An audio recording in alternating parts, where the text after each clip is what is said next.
Bien, buenos días a todos. Hoy es Día del Señor. Hoy es un día en el que claramente se distingue aquel que es hijo de Dios y el que no. Aquel que considera que a pesar de que sea domingo, hay que levantarse, bañarse, prepararse, venir a servir a los hermanos. Algunos de nuestros hermanos están afuera cuidando los coches.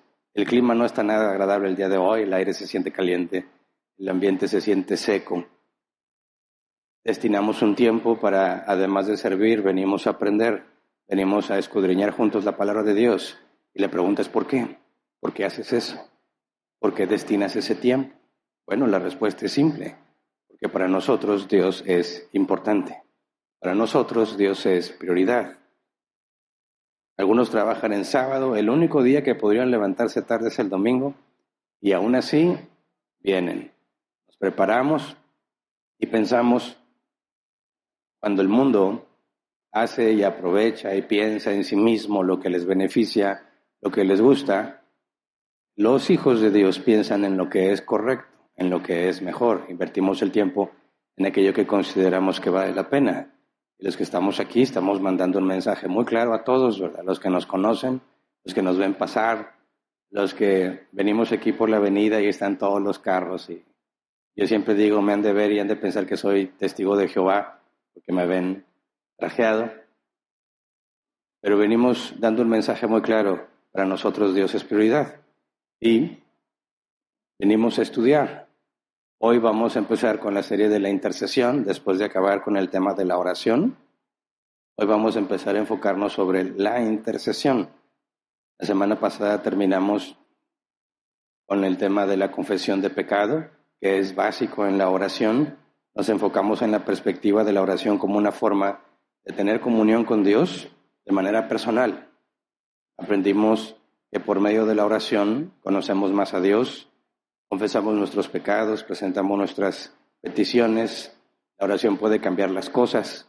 Hay oraciones que no agradan a Dios, etc. Pero todo lo vimos desde un enfoque personal. Hoy vamos a cambiar el enfoque, no pensando en nosotros mismos, sino pensando en otros, pensando en los demás. Y ese es el punto de la intercesión.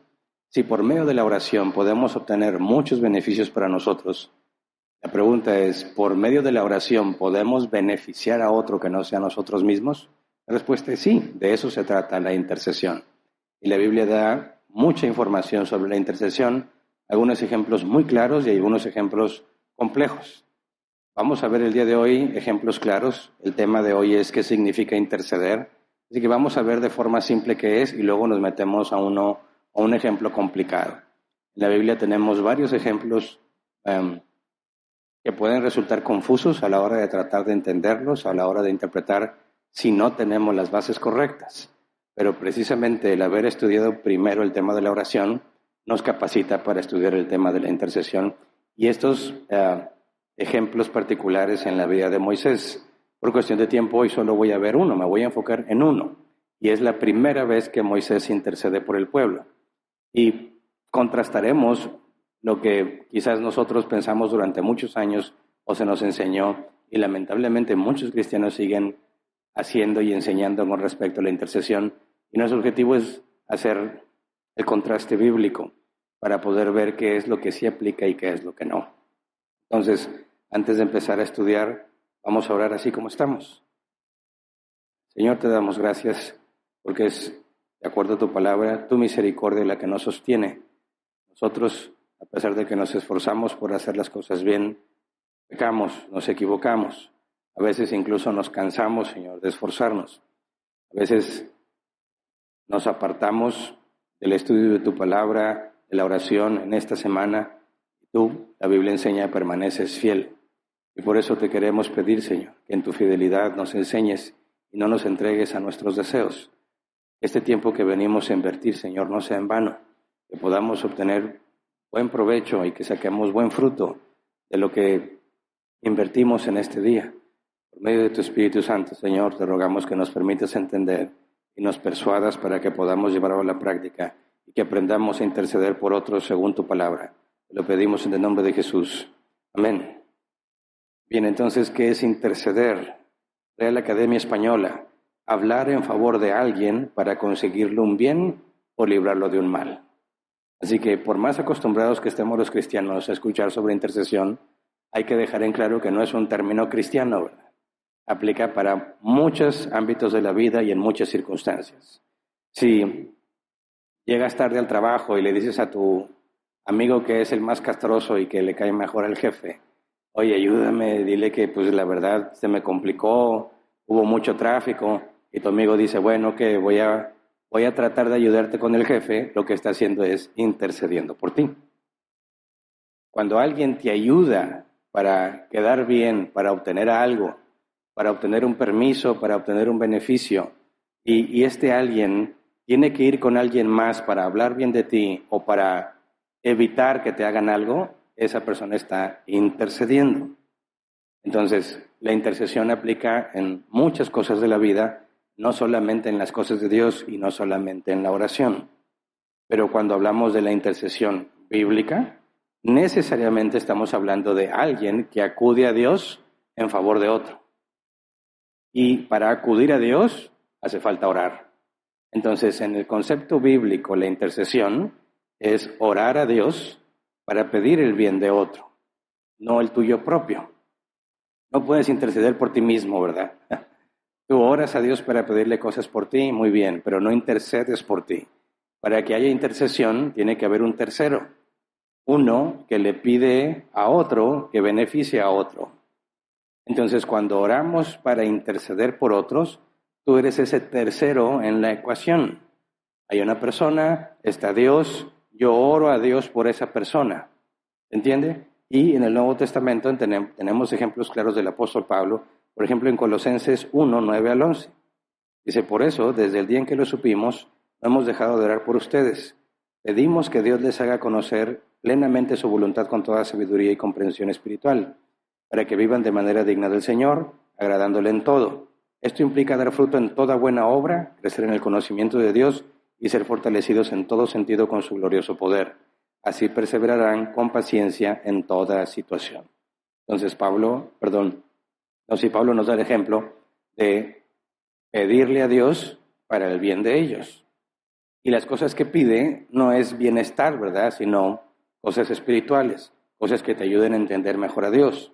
Efesios 1, 15 al 18 dice, por eso yo, por mi parte, desde que me enteré de la fe que tiene el Señor Jesús y del amor que demuestran por todos los santos, no he dejado de dar gracias por ustedes al recordarlos en mis oraciones. Pido que el Dios de nuestro Señor Jesucristo, el Padre glorioso, les dé el espíritu de sabiduría y de revelación para que lo conozcan mejor. Pido también que les sean iluminados los ojos del corazón para que sepan a qué esperanza Él los ha llamado, cuál es la riqueza de su gloriosa herencia entre los santos. Entonces Pablo, cuando fundaba una congregación, él hacía función de pastor. Y cuando tú tienes las cartas llamadas pastorales, Pablo está intercediendo por la congregación en particular a la que se dirige.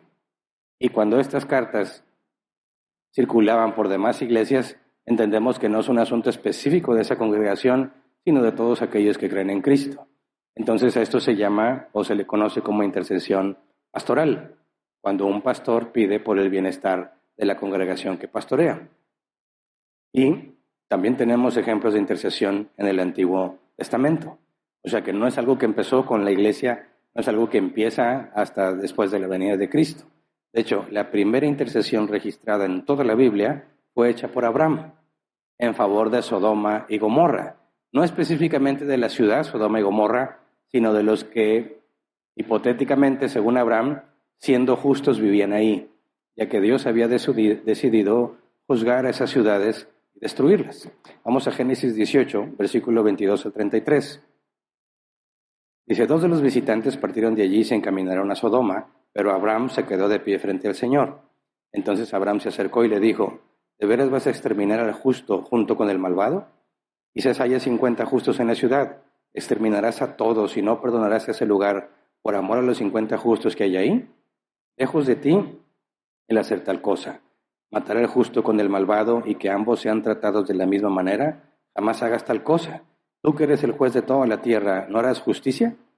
El Señor respondió, si encuentro 50 justos en Sodoma, por ellos perdonaré a toda la ciudad.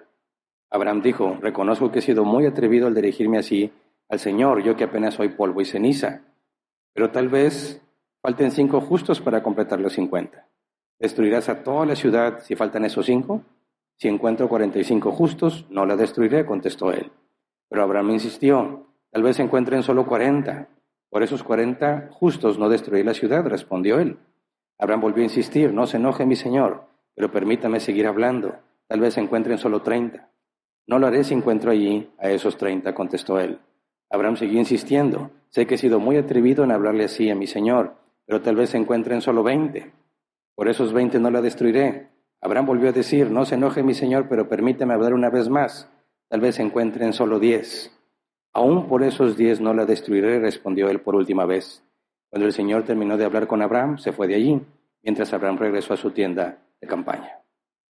Esta es la primera intercesión registrada en la Escritura.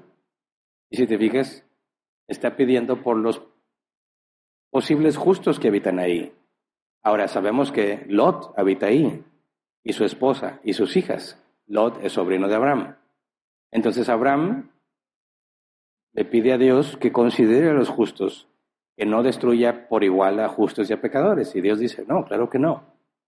No va a destruir por igual a justos y pecadores. De hecho, si tú lees lo que sigue, sabemos que Lot fue sacado de ahí, porque fue considerado justo. Sus hijas y su esposa también estaban en la oferta, ¿verdad? En el plan inicial. Su esposa, lamentablemente, no logra salir. Lot y sus hijas sí. Y podemos tener evidencia que ni Lot ni sus hijas eran justas. Por lo que pasa después, las muchachas embriagan a su padre y conciben de él. De manera que cometen incesto las dos muchachas. Son las costumbres del lugar donde vivían. La cultura donde vivían las influenció a tal grado que consideraron que la mejor opción era embriagar a su padre para tener un hijo de él. Por supuesto que había más personas en toda la tierra, ¿verdad? Pero estas muchachas consideraron que eso era la mejor opción, según la cultura en la que vivían. Esto prueba además que la cultura sí hace una grave influencia sobre los que viven allí, y que la cultura, los males de esa cultura son normalizados al grado de verlo como algo normal, algo que es abominación a los ojos de Dios.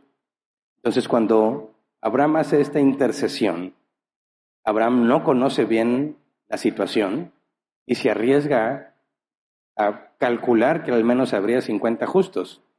Y Dios le dice, si hubiese 50 no la destruyo. Y le baja 45, 40, 30, 20, 10. ¿Qué es lo que nos enseña esta historia? Número 1, el carácter justo de Dios. De ninguna manera Dios estaba haciendo injusticia. Y los que fueron considerados justos, Lot, sus hijas y su esposa, fueron sacados de ahí, ¿verdad? Segundo, que esta es la parte más interesante, entendemos que Dios sea justo y que a tal grado había llegado la maldad de esas 2 ciudades que ni siquiera había 10 personas que sirvieran a Dios en todo ese lugar. Pero lo más sorprendente es que Dios haya estado dispuesto a escuchar la petición de Abraham. ¿Por qué razón el Rey del universo, el Creador, atendería la petición de un hombre que él mismo dice, y es verdad, yo soy polvo y ceniza? El ser humano es un ser que viene de la tierra, ¿verdad? De la suciedad de la tierra. De ahí venimos nosotros. ¿Por qué habría de escucharnos Dios? ¿Por qué habría de atender tu petición? ¿Por qué Dios se toma, con paciencia, le responde a Abraham, mostrándole que su criterio es justo y que la decisión de destruir a Sodoma y Gomorra no fue hecha a la ligera, no era una decisión emocional, sino que efectivamente era necesario que Dios hiciera justicia? Esta es la primera vez en la Escritura que nos deja ver algo muy importante. Un hombre que sirve a Dios puede pedirle a Dios por el bien de otro y Dios escucha. Dios escucha la intercesión de Abraham. A pesar que desde la primera vez que Abraham habla, mencionando 50, no procedía, y Dios sabe perfectamente que no hay justos en ese lugar, aún así atiende a la oración del que le sirve, de su siervo. Luego tenemos en el Antiguo Testamento más oraciones de intercesión por parte de los profetas, porque el que sigue después de Abraham en intercesión es Moisés. profeta. Y también tienes a los sacerdotes que intercedían. El profeta era aquel que hablaba al pueblo de parte de Dios y le enseñaba al pueblo lo que Dios había dicho.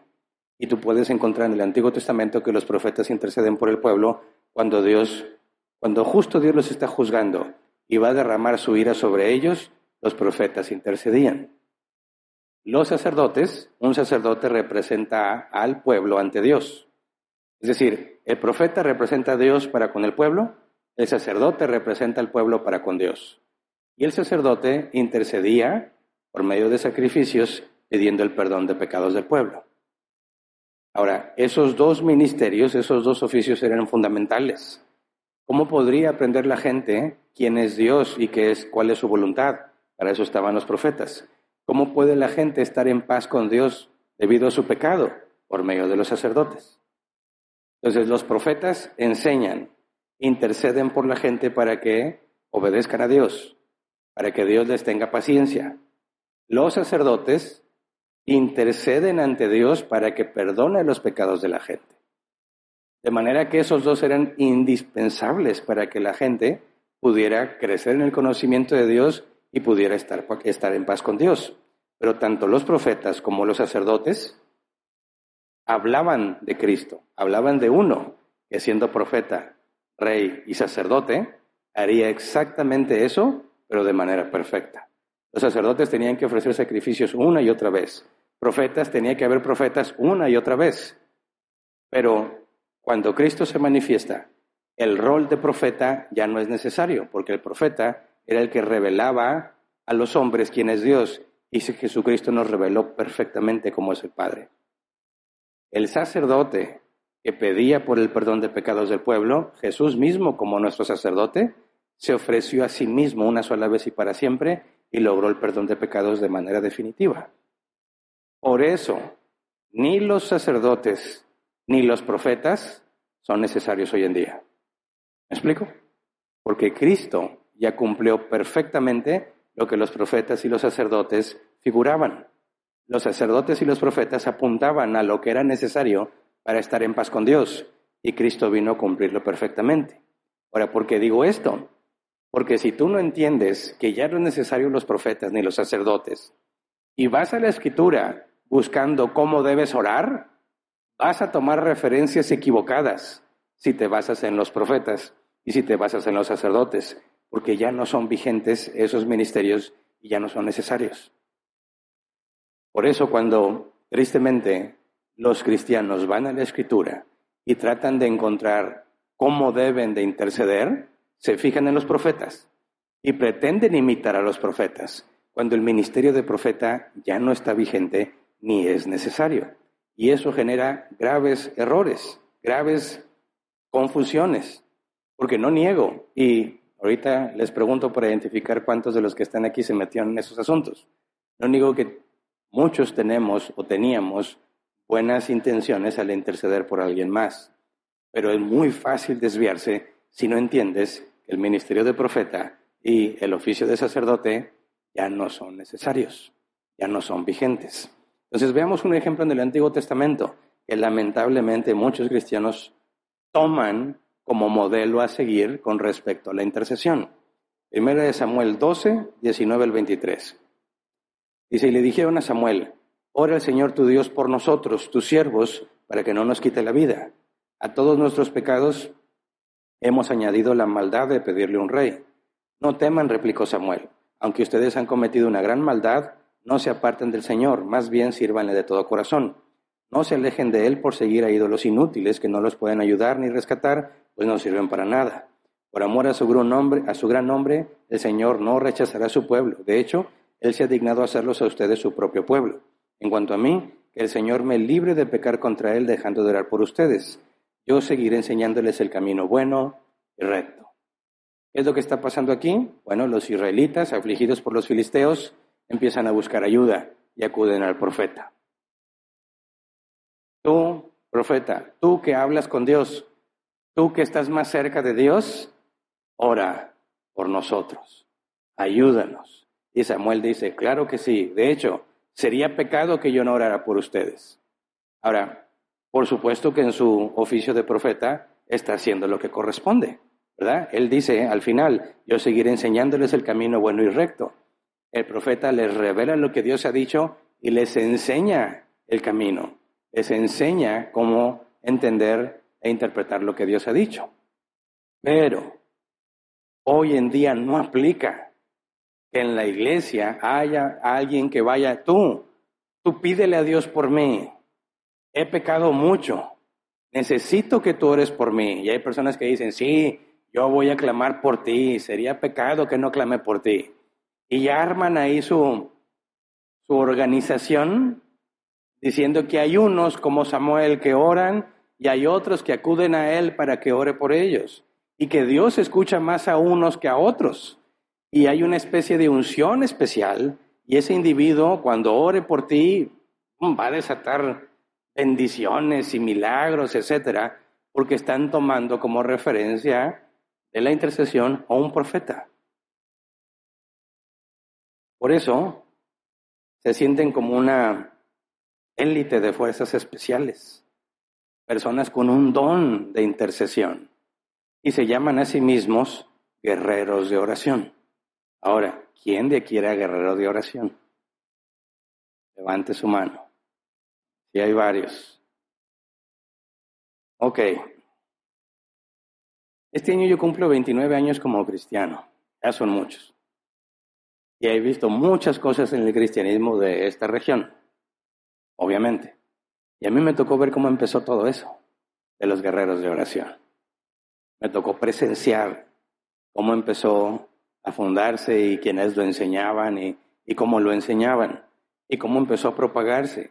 Y muchas cosas que los supuestos guerreros de oración hicieron. Y muchos compraron la idea. Muchos dijeron, pues es bíblico. Leían casos como el de Samuel y otros como Ezequiel que aparentemente justificaban y hacían necesario que estos guerreros de oración fueran establecidos en cada congregación. Yo me acuerdo, mira, y todos los que éramos de aquel entonces, quizás hoy en día sigue funcionando y ya me despegué mucho de esas prácticas, por lo menos los años que tengo aquí pastoreando, pero sabíamos que en muchas congregaciones, y no es que en todas, había estos llamados cultos de oración, ¿verdad? Ahora, si en la iglesia, en esa congregación, había 100 personas, ¿cuántos iban al culto de oración? Bien poquitos, bien poquitos. Es más, siempre los mismos, ¿verdad? Quien haya asistido a un culto de oración de forma regular, que a mí me tocó hacerlo durante suficiente tiempo, te dabas cuenta que nadie iba. Y los que iban éramos los mismos, siempre. Por más que decía el pastor y el predicador que tenías que ir y tenías que apoyar y tenías que guerrear, a nadie le importaba. Todos tenían sus propias cosas que hacer. Y como un intento de que no se le desmotivaran los que oraban y tratar de que se agregaran otros, surgió esta idea, esta supuesta explicación. ¿Por qué de 100 congregantes solo vienen 5? ¿Y por qué esos 5 no fallan? Y concluyeron, Dios les ha dado un don especial. Dios les dio un don especial. Ya que ibas a esos cultos de oración a interceder, no ibas a orar por ti. Y ahí cada congregación se repartía en variedad de acciones, ¿verdad? A mí me tocó un lugar donde llegabas y te daban aceite, te echaban aceite en las manos, y tú pasabas por cada silla echándole aceite, y pedías por la persona que se iba a sentar allí. Y luego empezaron a decir, oye, ¿por qué las sillas están manchadas? Tienen como mapas. Y pues por el aceite que le poníamos. No funcionó. Dejamos el aceite. Ya no usábamos el aceite, pero imponíamos manos sobre cada silla. Y tú te la pasabas fila por fila. Nos repartíamos. Ponías la mano para que la persona que se fuese a sentar ahí fuese tocada por Dios y experimentara milagros, etcétera, etcétera. Había muchas otras prácticas de que tú podías, había un buzón ahí de oración, tú escribías tu petición en el papelito y este grupo de oración en este día particular abría la cajita, sacaba los papelitos y uno por uno lo leían y todos pedíamos por el papelito. Sí había mucha variedad en ese tema, pero el punto es que se concluyó, los que estaban ahí tienen un don especial para estar ahí. Y estos no piden por sí mismos, sino por sus hermanos, incluso por los que no conocen, que tal vez asistirían a la iglesia. Y alguien acuñó el término, vienen a hacer guerra, porque estamos en guerra, dice la Biblia. Y como reprendíamos a los demonios y reprendíamos las enfermedades, éramos guerreros de oración. Y tú tenías que traer bien puesta la armadura. La Biblia habla de la armadura, ¿verdad? Tenías que traer bien puesta la armadura y te ponías en la brecha por los demás. No sé quién supo de dónde viene esta idea de ponerse en la brecha. Ezequiel 22, 30 y 31. Reina Valera 60, por favor. Ezequiel 22, 30 y 31. Dice, y busqué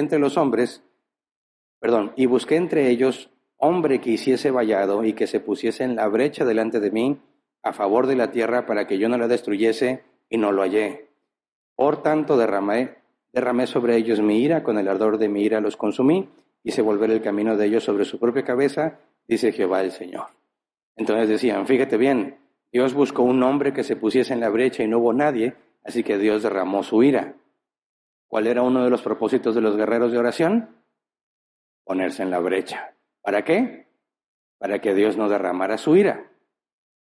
Entonces se formalizaron. El asunto característico es que casi todos los que iban al culto de oración eran mujeres. Casi todas eran guerreras de oración.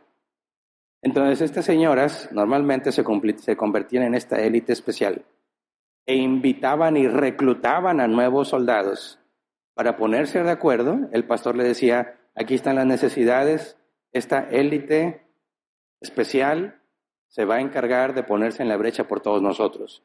Tienes a las señoras, 3 de la mañana, levantándose para decir, Señor, aquí estoy, en la brecha. No los juzgues, no derrames tu ira sobre ellos. Y luego evaluábamos qué tanto funcionaba. Ponías la petición y luego se la dabas a los guerreros y luego tú dabas el testimonio. Gracias a los guerreros de oración pasó esto. Gracias a los guerreros de oración sanó mi hijo. Gracias a los guerreros de oración tal y cual cosa. Y luego cobraban las guerreras. Se empezaba a distribuir la reputación. Cierto grupo de guerreros era más efectivo que otros. Teníamos un problema serio y estábamos orando y alguien decía, yo conozco unas guerreras. Y esas son, pero mira, bien efectivas. Pero hay que darles una ofrenda. Entonces nos cooperábamos para que nuestra petición llegase a esas guerreras específicas y Dios nos la concediera. Ahora, ¿de dónde viene todo eso? Sí, es cierto que Dios buscó un hombre que se pusiese en la brecha, pero si tú lees el contexto, está hablando del pecado de los dirigentes, de los oficiales, de los sacerdotes, de los falsos profetas y del pueblo en general. Dios les está diciendo, todos se han corrompido, no hubo nadie que intercediera por el pueblo y por eso derramé su ira. Eso de ninguna manera significa que es evidencia para el concepto de guerreros de oración, porque está hablando de que no hubo ni profeta, ni sacerdote, ni dirigente que intercediera por el pueblo. Ministerios muy útiles en el Antiguo Testamento, porque no había otra forma de conocer a Dios y no había otra forma de estar en paz con Él. Pero en el Nuevo Testamento eso no tiene ningún sentido. Ningún sentido. ¿Por qué? Porque la intercesión es un mandato para todos los cristianos. Para todos. Santiago 5:16. Por eso, confiénsense unos a otros sus pecados y oren unos por otros para que sean sanados. La oración del justo es poderosa y eficaz. Esto ya lo estudiamos en el tema de la oración personal, ¿verdad? Para ver qué significa que la oración sea poderosa y eficaz. Pero el mandato es oren unos por otros. Oren unos por otros. ¿Quiénes? Todos. 1 Timoteo 2, 1 al 3. Dice así que recomiendo ante todo que se hagan plegarias, oraciones, súplicas y acciones de gracias por todos, especialmente por los gobernantes y por todas las autoridades, para que tengamos paz y tranquilidad y llevemos una vida piadosa y digna. Esto es bueno y agradable a Dios nuestro Salvador. Entonces, ¿quiénes son los que deben hacer plegarias y oraciones y acciones de gracias por todos? Todos. Todos deben de hacerlo, es un mandato para todos.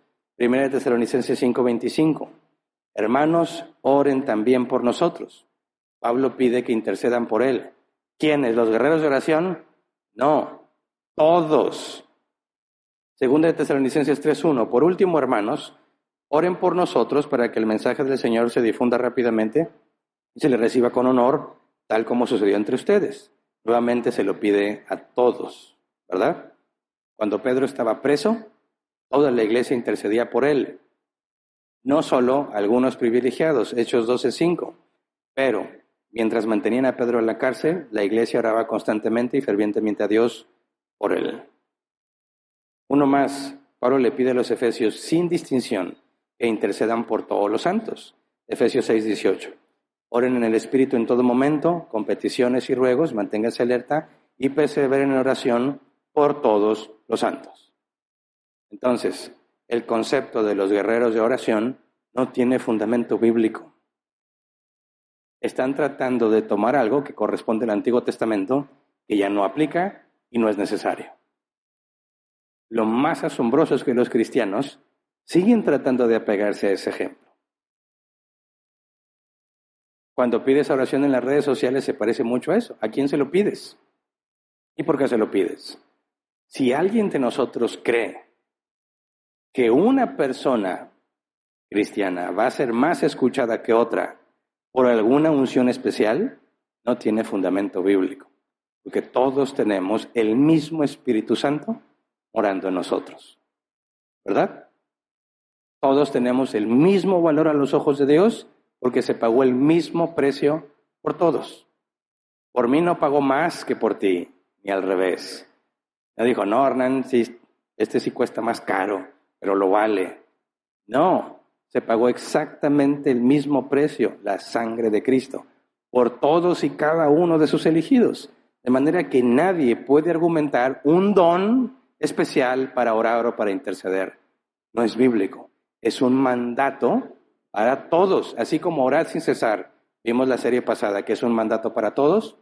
Oren los unos por otros, también es un mandato para todos.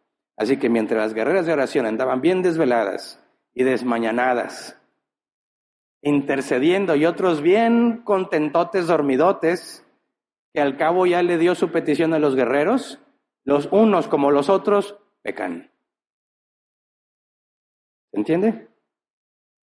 Tanto los que se sienten guerreros, pensando que tienen un don y que se puede acudir a ellos como profetas, como aquellos que dicen, pues ¿para qué oro yo? Si Dios le hace caso a ellos, pues le llevo mi petición a ellos. Ambos pecan y ese es el problema de no entender la obra de Cristo. ¿Para qué quieres un profeta hoy en día? La tarea del profeta la cumplió Cristo. De hecho, la parte de enseñar está en cualquiera que enseñe la Escritura a otro. ¿Me explico? Sacerdote, no tiene ningún sentido hablar de sacerdotes. ¿Para qué queremos un sacerdote? La Biblia dice que todos somos real sacerdocio y el sumo sacerdote es Cristo. Entonces, cuando hablamos de la intercesión, lo primero que quería dejar en claro es que tienes que tener mucho cuidado cuando vas al Antiguo Testamento y ver cómo se intercedía en el Antiguo Testamento y tratar de aplicarlo hoy en día, porque no tiene sentido. Sobre todo si no tomas en cuenta todo lo que ya estudiamos sobre la oración. Por eso me parece que uno de los casos más difíciles es el de Moisés intercediendo por el pueblo, porque entre la manera en que se nos traduce y como tristemente a muchos nos enseñaron, pareciera justificar esta idea de que esta especie de guerreros tienen un sentido y fundamento bíblico. Es más, en algunos casos parece que Moisés se pasa de la raya con las cosas que le pide a Dios. Pareciera, es más, que Moisés logra hacer que Dios cambie. Y eso es imposible. Entonces, vamos a destinar tiempo, lo que nos queda de tiempo, para ver la primera intercesión de Moisés. Y si Dios lo permite, en las próximas semanas analizamos otros casos. Pero considero que son de los más complejos si no partes con las bases correctas. Entonces, consideremos el caso de Moisés. Moisés subió a hablar con Dios en la montaña. Recién acababa Dios de destruir a todo el ejército de Faraón en el Mar Rojo. Mientras Moisés está en la montaña, pasó 40 días y 40 noches allá. Los israelitas se quedaron esperando a Moisés. Este es el momento en el que Dios le revela los 10 mandamientos a Moisés para el pueblo. Y en ese contexto, vamos a Éxodo 32, 7 al 9, dice, entonces el Señor le dijo a Moisés, baja, porque ya se ha corrompido el pueblo que sacaste de Egipto. Demasiado pronto se han apartado del camino que les ordené seguir, pues no solo han fundido oro y se han hecho un ídolo en forma de becerro, sino que se han inclinado ante él, le han ofrecido sacrificios y han declarado, Israel, aquí tienes a tu Dios que te sacó de Egipto. Ya me he dado cuenta de que este es un pueblo terco, añadió el Señor, dirigiéndose a Moisés. Entonces, Moisés está ya, me imagino yo, súper feliz, hablando cara a cara con Dios, le da a Dios los mandamientos en las piedras, en las tablas. Lo único que falta es que Moisés baje y se los comunique al pueblo, y antes de que Moisés baje, le dice Dios, el pueblo ya se corrompió. El pueblo ya se corrompió y ya se hizo un ídolo. Entonces, sabemos por la historia que Aarón les fabricó un becerro de oro, ¿verdad? Y todos se entregaron al desenfreno adorando al becerro. Cuando dice el versículo 9, ya me he dado cuenta de que este es un pueblo terco, la traducción parece ser como que Dios dijo, como si Dios haya dicho, sí, yo pensaba una cosa de ellos y ahora me doy cuenta que son tercos. Cuando dice, ya me he dado cuenta, pareciera que acaba de adquirir ese conocimiento. La Reina Valera 60 dice, dijo más Jehová a Moisés, yo he visto a este pueblo, que por cierto es pueblo de dura cerviz.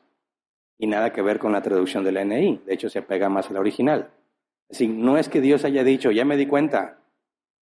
Dios esté diciendo, yo ya vi a este pueblo, ya sé lo que está haciendo, y son gente muy terca, muy necios. ¿Qué hace que un necio sea necio? Un necio es necio cuando se aferra a algo que sabe que no es verdad, pero no quiere dejarlo. ¿Me explico? Es como, ¿alguna vez trataste de convencer a un viejito de que deje de fumar cuando ha sido fumador toda su vida? Es un señor necio porque sabe que le hace daño, sabe que afecta a todos los que están cerca de él mientras fuma y no quiere dejar de fumar. Y luego ves esa misma necedad en los más jóvenes, con muchas otras cosas. Saben que está mal, pero lo quieren seguir haciendo. Gente necia que no reconoce su error. Luego dice, Éxodo 32:10, tú no te metas, yo voy a descargar mi ira sobre ellos y los voy a destruir, pero de ti haré una gran nación. O sea, inmediatamente después de que Dios le dice, ya se corrompieron, le dice, tú no te metas, yo voy a descargar mi ira sobre ellos. Reacción de Moisés, Éxodo 32:11 al 13. Moisés intentó apaciguar al Señor su Dios y le suplicó, Señor, ¿por qué ha de encenderse tu ira contra este pueblo tuyo que sacaste de Egipto con gran poder y con mano poderosa? ¿Por qué dar pie a que los egipcios digan que nos sacaste de su país con la intención de matarnos en las montañas y borrarnos de la faz de la tierra? Calma ya tu enojo, aplácate y no traigas sobre tu pueblo esa desgracia. Acuérdate de tus siervos Abraham, Isaac e Israel. Tú mismo les juraste que harías a sus descendientes tan numerosos como las estrellas del cielo. Tú les prometiste que a sus descendientes les darías toda esta tierra como su herencia eterna. ¿Qué opinas de lo que dice Moisés? Sobre todo cuando le dice, calma ya tu enojo, aplácate y no traigas sobre tu pueblo esta desgracia. Ahora yo, como latinoamericano, leyendo esas palabras, ¿a quién le dices aplácate? ¿A un superior? No, nunca en la vida le dirías a alguien superior a ti, ya aplácate. ¿A quién se lo dices? A alguien que consideras igual o inferior a ti. Ya, hombre, aplácate, ¿cómo? No te enojes. Toma en cuenta esto y esto y esto. Pareciera que Moisés está regañando a Dios, ¿verdad? Y que le da instrucciones sobre cómo deberían de ser las cosas. Luego dice el versículo 14, entonces el Señor se calmó y desistió de hacerle a su pueblo el daño que le había sentenciado. Y muchos dicen, ya ves, Dios ya estaba bien enojado, porque es que a veces se le va, o sea, pierde el control. Y dijo, no hombre, ya me tienen bien harto, los voy a destruir. Y Moisés le dijo, espérate, primero cálmate, no hagas nada enojado, primero cálmate, luego piensa, ¿qué van a pensar los egipcios de ti? ¿Qué va a hablar la gente de ti cuando se entere de lo que estás haciendo? Imagínate que los destruyes, qué mal vas a quedar, ¿que no te pones a pensar eso? Y parece que Dios dice, no, sí es cierto, Moisés, muchas gracias.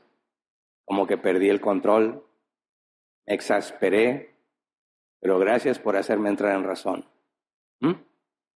Por eso yo escuché a muchas guerreras de oración orar de forma similar. Había una persona que estaba muy enferma y tenía responsabilidad por su enfermedad. Y yo escuchaba a estas señoras decir, Señor, no lo vamos a permitir.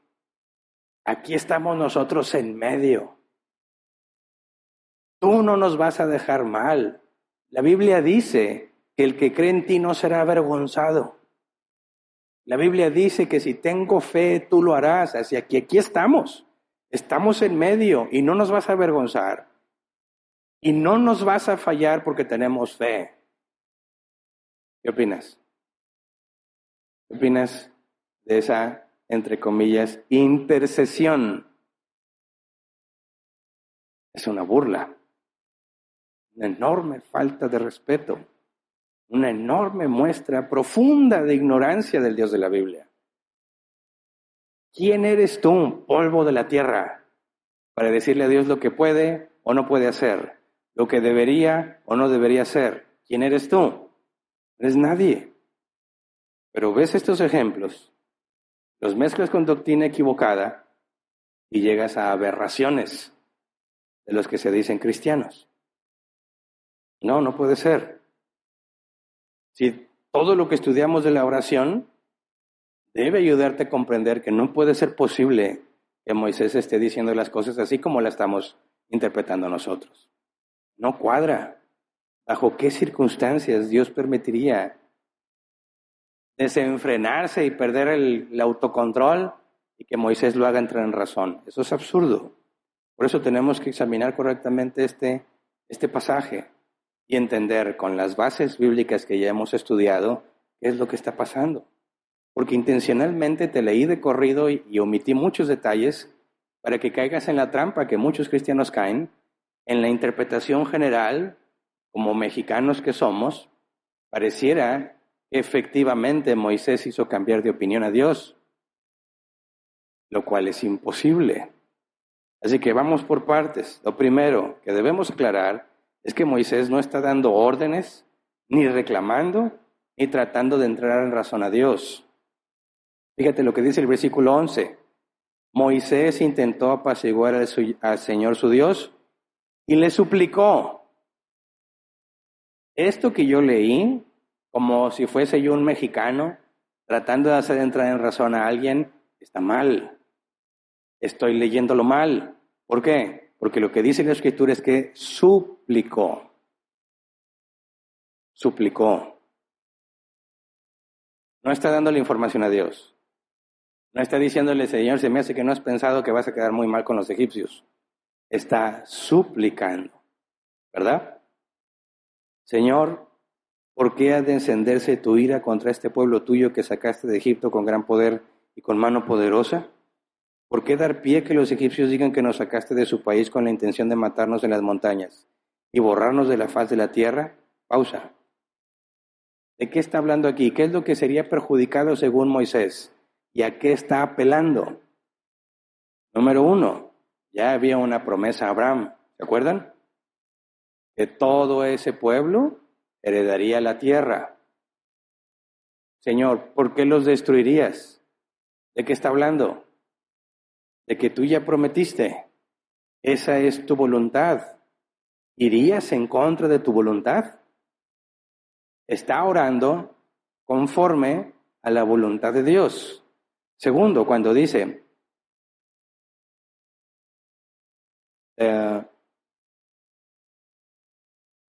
versículo 12, ¿por qué dar pie a que los egipcios digan que nos sacaste de su país con la intención de matarnos en las montañas y borrarnos de la faz de la tierra?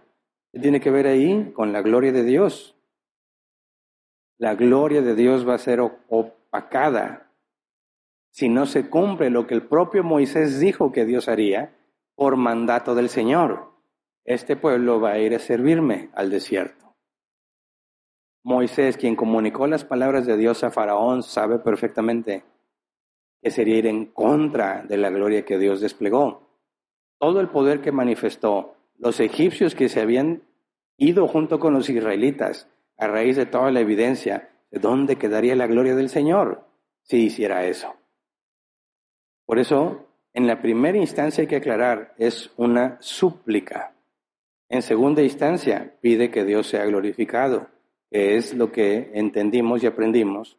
Es un requisito en la oración, que sea de acuerdo a su voluntad, porque de esa manera toda la gloria es para Él. Moisés apela a la gloria de Dios. 3. Acuérdate, dice el versículo 13, de tus siervos Abraham, Isaac e Israel. Tú mismo les juraste que harías a sus descendientes tan numerosos como las estrellas del cielo. Está diciendo, Señor, tú lo prometiste, yo te pido que lo hagas. Es decir, de acuerdo a su voluntad. 4. Dios no estaba decidido a matarlos. Fíjate la traducción que la NBI nos da, que nos hace, creo yo, confundirnos. Éxodo 32:10. Tú no te metas, yo voy a descargar mi ira sobre ellos y los voy a destruir. Pero de ti haré una gran nación. Reina Valera 60. Dice, ahora pues, déjame que se encienda mi ira en ellos y los consuma, y de ti yo haré una nación grande. ¿Qué significa o cuál es la palabra hebrea que se nos traduce como tú no te metas o déjame? El hebreo se traduce como descansar, dejar, colocar, asentar. Lexicon de Strong dice, el verbo hebreo transmite principalmente la idea de descansar o asentarse. Se utiliza en diversos contextos para describir el descanso físico, el acto de colocar o dejar algo en un lugar determinado. El término también puede implicar una sensación de paz o alivio del trabajo.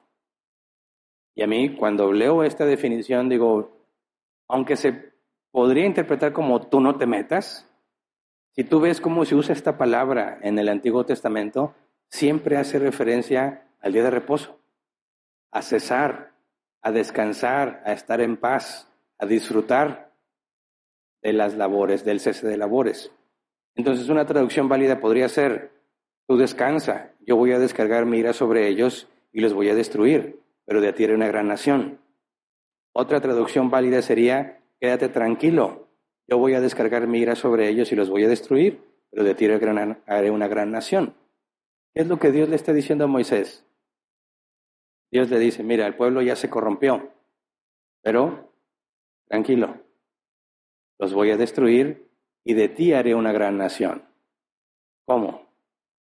Para empezar, ¿qué implica esto de déjame o no te metas o quédate tranquilo o descansa? ¿Qué es lo que le está mostrando a Moisés? Si Dios descarga su ira y tú te quedas tranquilo, dice, Dios va a hacer que Moisés sea el padre de todas las naciones que va a entrar a la tierra prometida. ¿Me explico?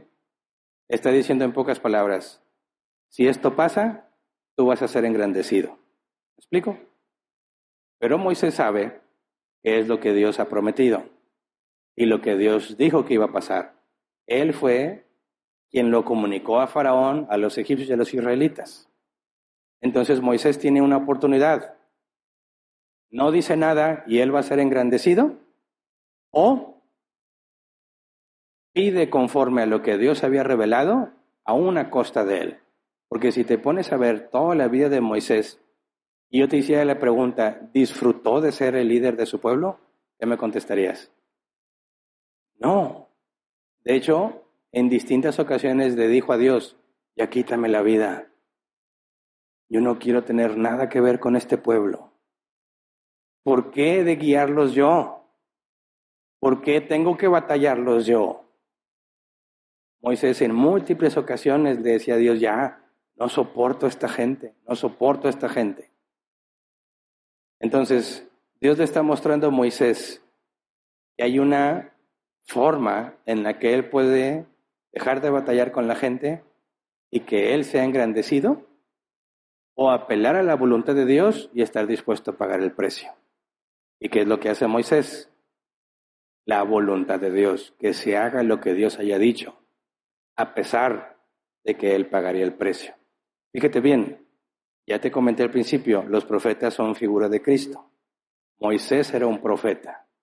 Moisés tiene la opción de dejar que las cosas pasen y él ser engrandecido, o que la voluntad de Dios se cumpla a costa de él. ¿De quién era figura Moisés? de Cristo. Llegaría el momento en que Cristo, el verdadero profeta, se sacrificaría a sí mismo porque se cumpla la voluntad de Dios. Moisés es figura de Cristo aquí. Luego, en la reacción de Dios después de lo que dice Moisés, hay que dejar en claro, Dios es inmutable. Dios no cambia. Números 23:19. Dios no es un simple mortal para mentir y cambiar de parecer. ¿Acaso no cumple lo que promete ni lleva a cabo lo que dice? Si Dios cambiase de opinión, estaríamos en serios problemas. Nada de lo que sabemos tendría sentido. Porque si Dios dijo que tú eres declarado justo y que va a regresar por ti y cambia de opinión, ¿qué vas a hacer? Si Dios dijo que iba a juzgar al mundo y a traer paz, una paz que nunca se acabará, y cambia de opinión, ¿qué va a pasar? Las profecías no tendrían sentido si Dios cambiase de opinión. Nadie podría decir siglos antes lo que Dios va a hacer si Dios cambia de opinión. ¿Me explico?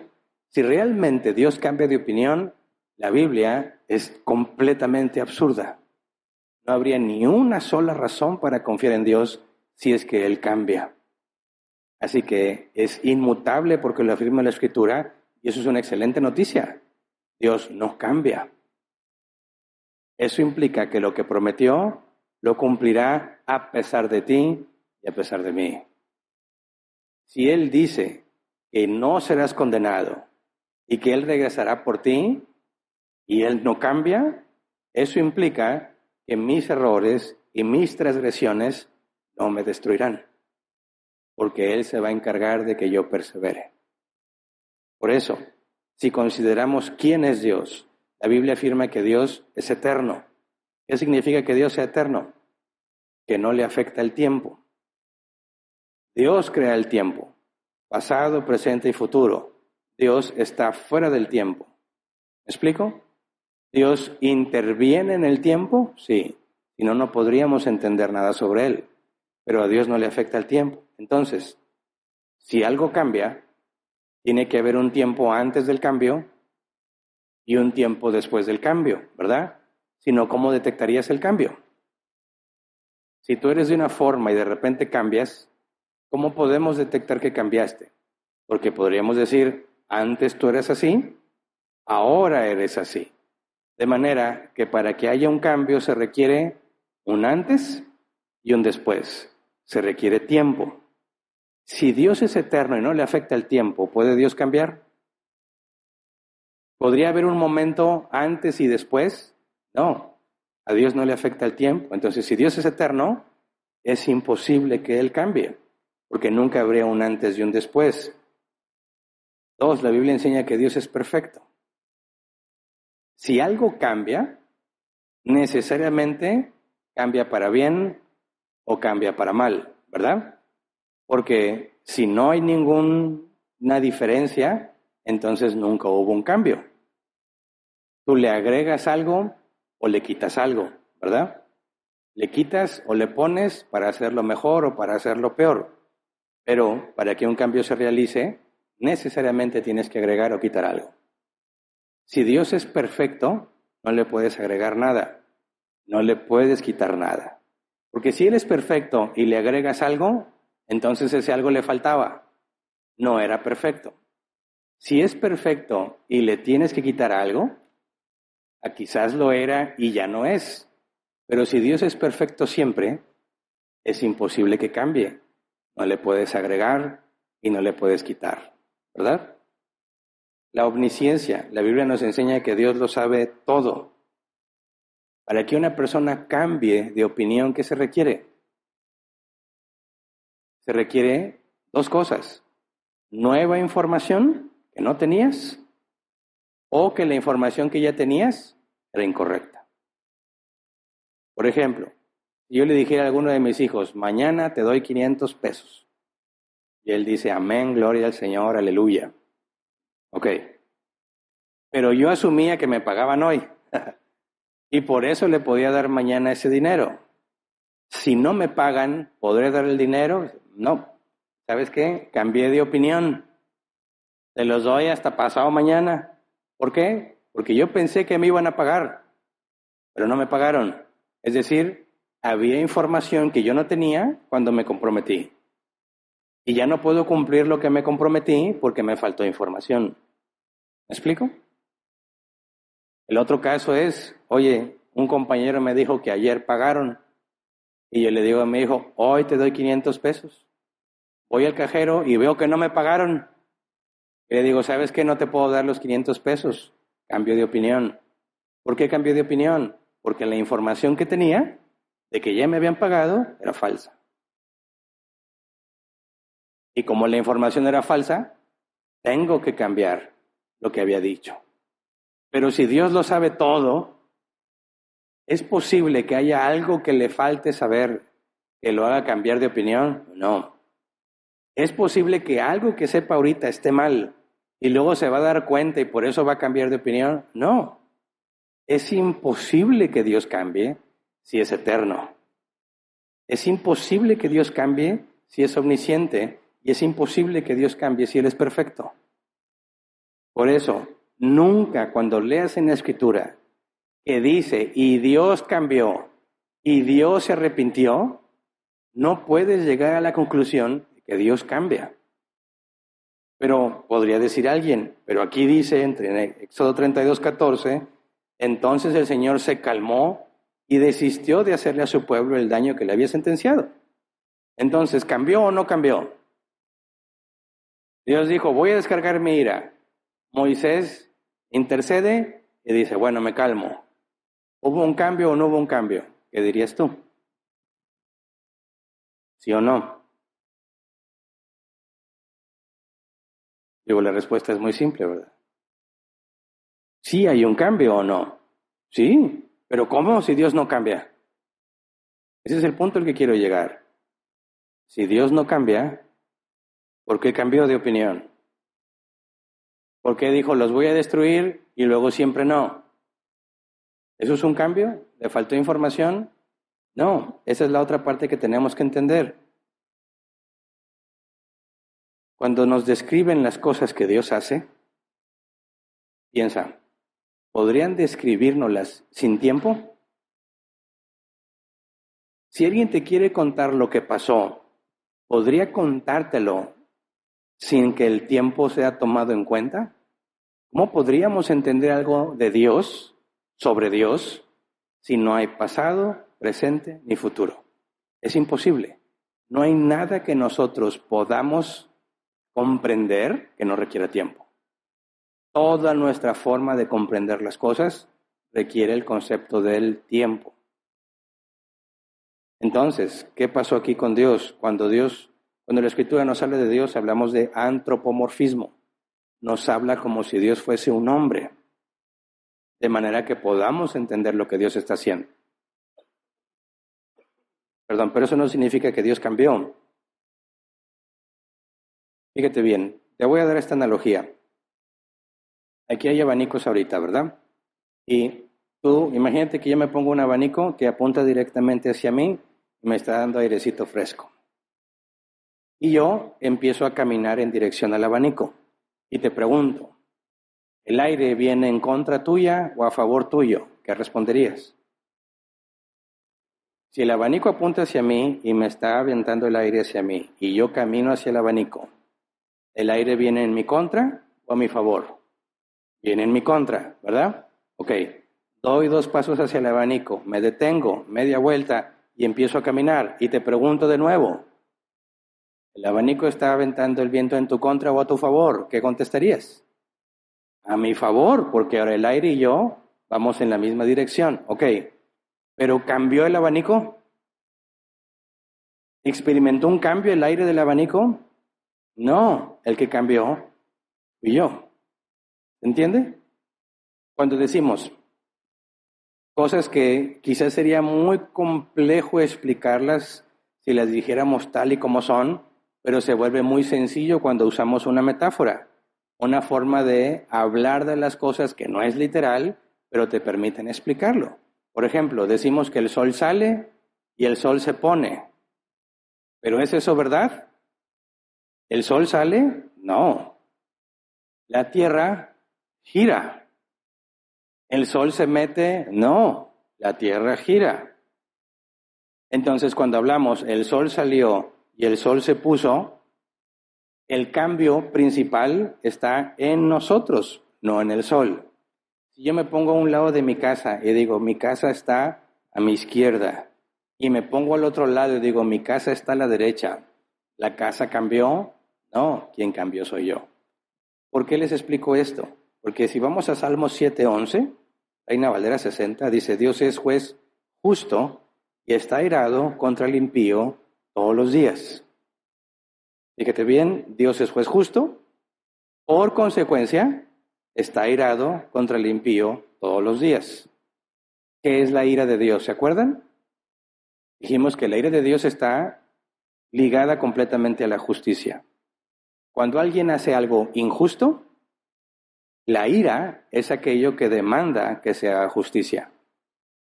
Cuando dice Dios es juez justo y está airado contra el impío todos los días, significa que dado que Dios es justo, demanda que se haga justicia todos los días.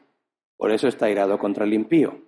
Entonces, si yo hago las cosas mal y Dios se enoja, hago las cosas bien y ya no está enojado, ¿cambió Dios o cambié yo? Dios siempre está airado contra el impío y Dios siempre se complace con el justo. Si yo hago el mal, Dios está airado conmigo. Si hago el bien, Dios se complace en mí. ¿Pero cambió Dios? No, cambié yo. ¿Se entiende? Entonces, cuando Moisés intercede por el pueblo y Dios desiste de la ira, no lo vamos a alcanzar a terminar el día de hoy, porque necesitamos analizar el otro ejemplo, pero les adelanto un poco. Dios le dice a Moisés, no los juzgaré ahorita, pero los juzgaré después. De manera que si tú lees Éxodo 32:13, dice, acuérdate de tus siervos Abraham, Isaac e Israel. Tú mismo le juraste que harías a sus descendientes tan numerosos como las estrellas del cielo. Tú les prometiste que a sus descendientes les darías toda esta tierra como su herencia eterna, el cual es un argumento de Moisés que hace que Dios no derrame su ira sobre ellos. La pregunta es, ¿Dios dijo, voy a derramar su ira y luego se acordó de su promesa? ¿O Dios siempre es fiel a su promesa y siempre está airado con el que hace las cosas mal? Las dos cosas son inmutables en Dios. Dios siempre cumple sus promesas y siempre está airado con el que hace el mal.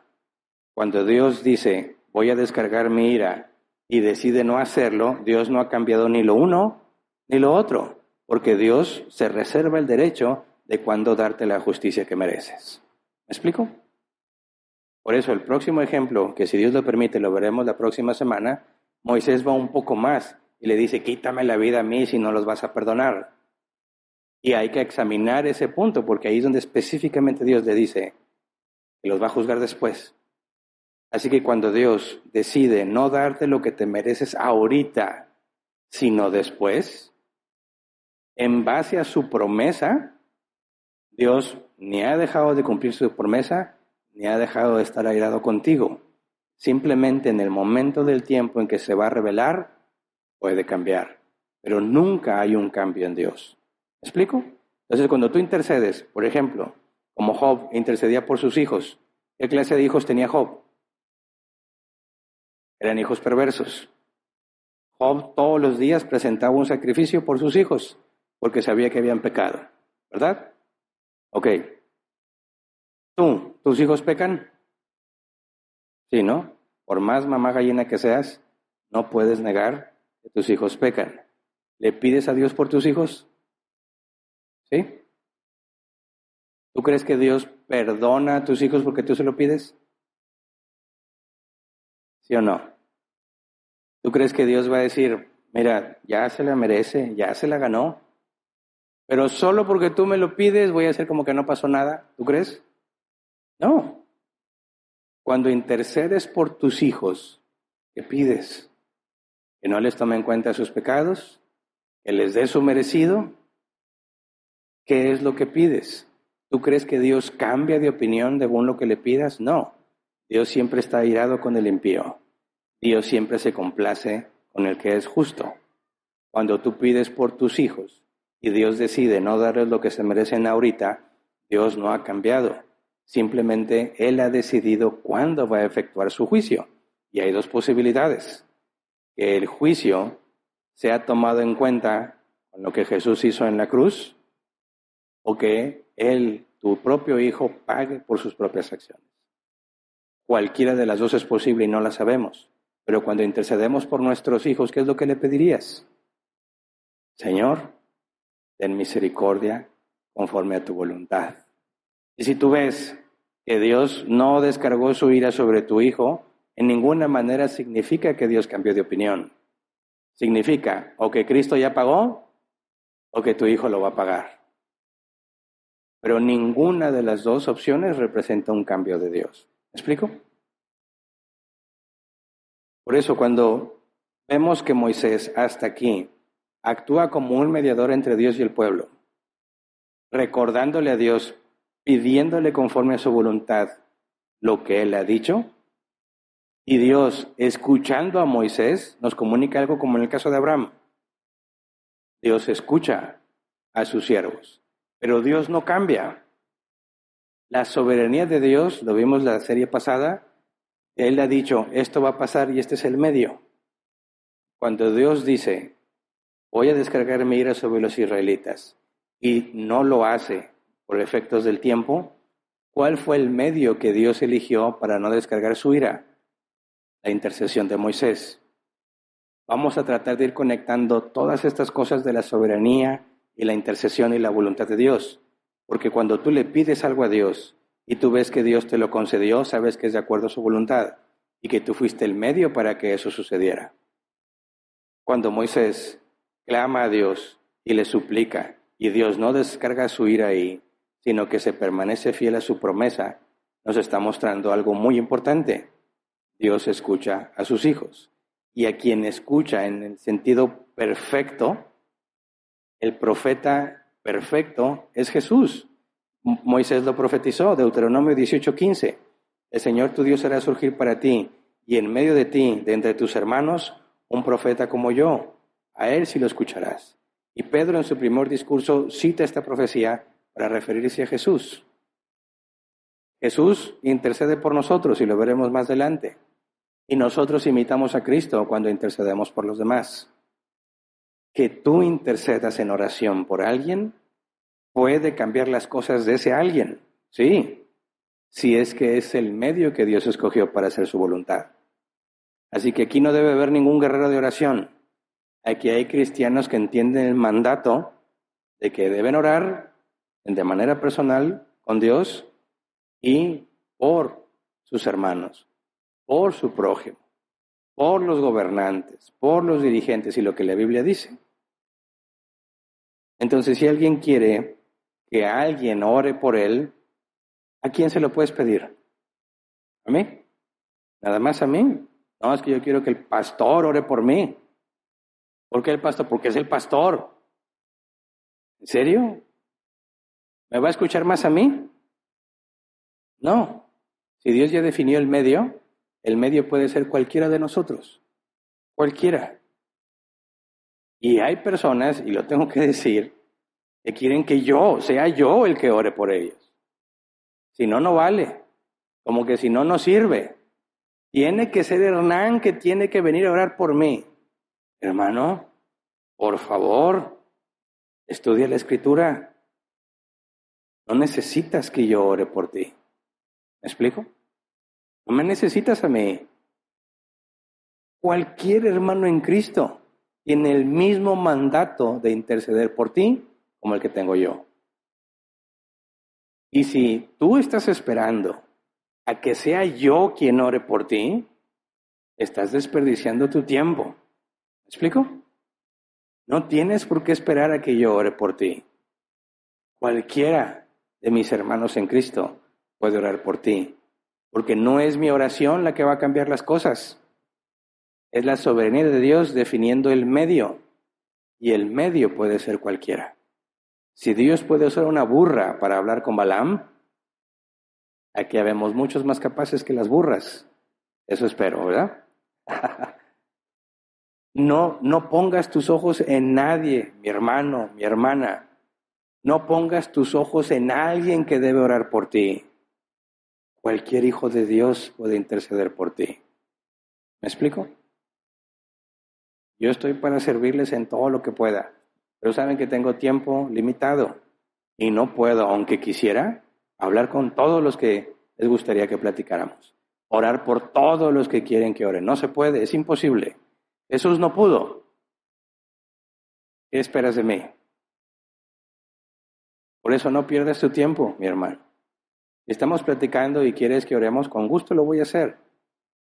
Pero no estés diciendo, no van a orar por mí nadie hasta que el pastor ore por mí. No cometas ese error. No tiene sentido. No tiene fundamento bíblico. Es Dios quien te va a sanar. Si lo que quieres ser sanado, es Dios quien te va a sanar. Si Él quiere y cuando Él quiera. Y no importa quién ore, lo que importa es lo que Dios ha dicho. ¿Me explico? Entonces, hay alguien enfermo y ya lo sabes tú y quiere que oren por él. ¿A quién le vas a avisar? Espérate, aquí tengo un hermano muy sanador, muy milagroso. Déjame le marco para que venga a orar. No, piensa. Ahí hay un enfermo. Necesitan que alguien ore por él y tú eres cristiano. ¿Quién debería orar por él? Tú. Pero ¿qué sé yo? Yo no sé tanto de la Biblia. Yo no tengo tanta experiencia. ¿En dónde, en qué momento dice Pablo que los más experimentados oren? ¿Dónde dice Pablo que los que más saben de Biblia oren? Todos. ¿Qué pasa si vas caminando por la calle y se manifiesta un endemoniado? ¿A quién le vas a hablar? ¿A quién? ¿Cómo que a quién? Necesitamos que Dios haga algo. ¿Dónde está Dios?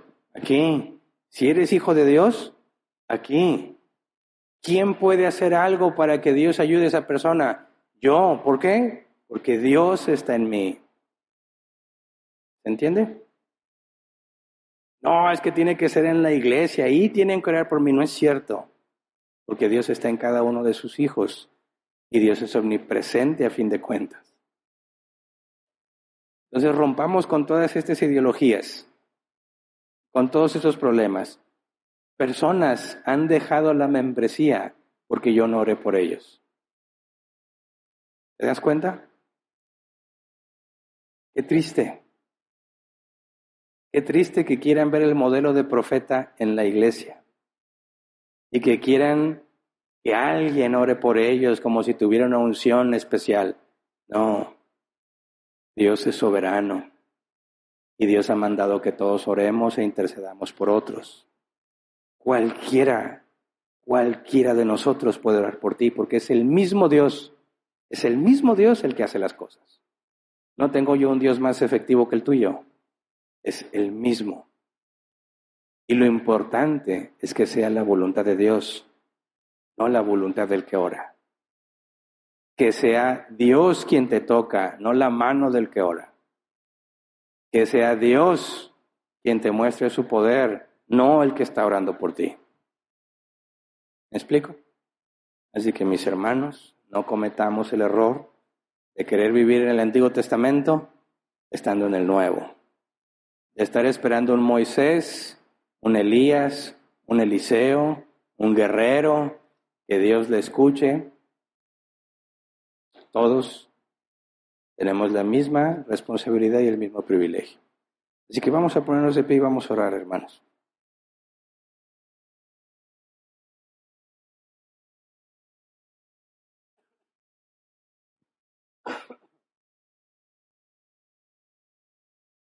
Pidámosle a Dios juntos algo. A lo mejor no te va a gustar mucho, pero te recomiendo que lo pidamos. Que nos enseñe a orar unos por otros. Eso implica que nos vamos a meter en problemas, ¿verdad? Y que vamos a requerir la oración de nuestros hermanos. Pero es muy importante que aquí no se cometa el error de pensar que hay unos que oran y otros no. Que Dios escucha a unos y a otros no. No, necesitamos entender todos que Dios cumple su voluntad por medio de quien quiera, cualquiera de nosotros. Y que pongamos por práctica esta parte. Que ninguno se sienta que no oran por Él, porque todos estamos dispuestos a orar unos por otros. No cometamos el error de caer en el modelo antiguo. Necesitamos poner en práctica el nuevo modelo. ¿Por cuántas personas has orado tú? Quizás hay personas aquí que nunca han orado por alguien, ¿verdad? Y que cuando se presenta la necesidad dice, pues ve con el pastor. ¿Cómo para qué, verdad? Si se trata de orar y pedirle algo a Dios, no me necesitas a mí. Si necesitas consejo o eso, estoy para servirte. Pero si se trata de orar porque te sientes mal, porque no encuentras la salida, porque estás en una situación compleja, porque te pasó algo, créeme, no necesitas de una persona en particular, necesitas a Dios. Y Dios puede usar a cualquier persona para manifestarse a ti. Entonces pidámosle junto a esto a Dios, que aprendamos a orar unos por otros. Que no haya personas confundidas entre nosotros. Que nadie ponga los ojos en alguien entre nosotros, como si hubiese alguien los más cercanos a Dios. Que todos aprendamos que tenemos la misma responsabilidad y que también nos interesan nuestros hermanos. No nada más estamos enfocados en nuestros problemas. Y algunos podrán pensar que ya son suficientes los problemas que tenemos, sino que también cuando vemos por mi hermano, por la situación que él tiene, por la que le pasó, me ayuda a reinterpretar lo que a mí me pasa. En eso hay mucha sabiduría y si Dios lo permite lo vamos a estudiar más adelante. Cuando tú te enfocas en ti mismo y te encierras en tu situación, te ahogas en un vaso de agua. Cuando estás al tanto de lo que le pasa a los demás y de problemas que a veces son más fáciles o más difíciles, te hace abrir los ojos a la realidad. Que no eres el único que está luchando, no eres el único que está buscando a Dios.